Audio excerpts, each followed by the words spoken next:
মোটামুটি কয়েকটা গান চলাচলে স্বাভাবিক হয়েছে, যেহেতু মানুষের যাতায়াতের সুবিধা হয়। তবে সেক্ষেত্রে কিন্তু পুলিশের চেকপোস্ট পার হয়ে পুলিশেরকে আসতে এবং যেতে হচ্ছে। তো চট্টগ্রামের এই ছিল আসলে সর্বশেষ পরিস্থিতি। ভাই, আপনাকে ধন্যবাদ। দর্শক, এবার ফোনে যুক্ত হচ্ছেন রাজশাহী প্রতিনিধি রাশেদ রিপন। রিপন, রাজশাহীতে আইন শৃঙ্খলা পরিস্থিতি এবং বাজার পরিস্থিতি কেমন দেখছেন? এখান থেকে আমরা রাজশাহীর শহরের বিভিন্ন এলাকা আমরা দেখেছি। সন্ধ্যা পর্যন্ত আমরা রাজশাহীতে কিছু কিছু জায়গায় সেনা টহল দেখেছি, কিন্তু আজকে সকাল থেকে মূলত সড়কগুলো শুনশান রয়েছে, কিছু কিছু বেচা চলছে। এছাড়া যারা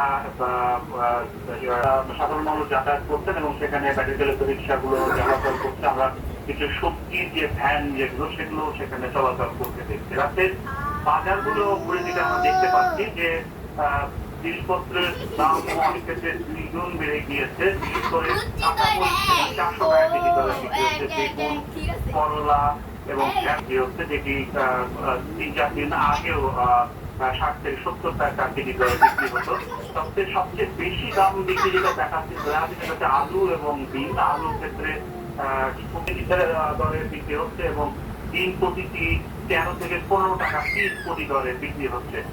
আর বাজারে যেটা দেখা যাচ্ছে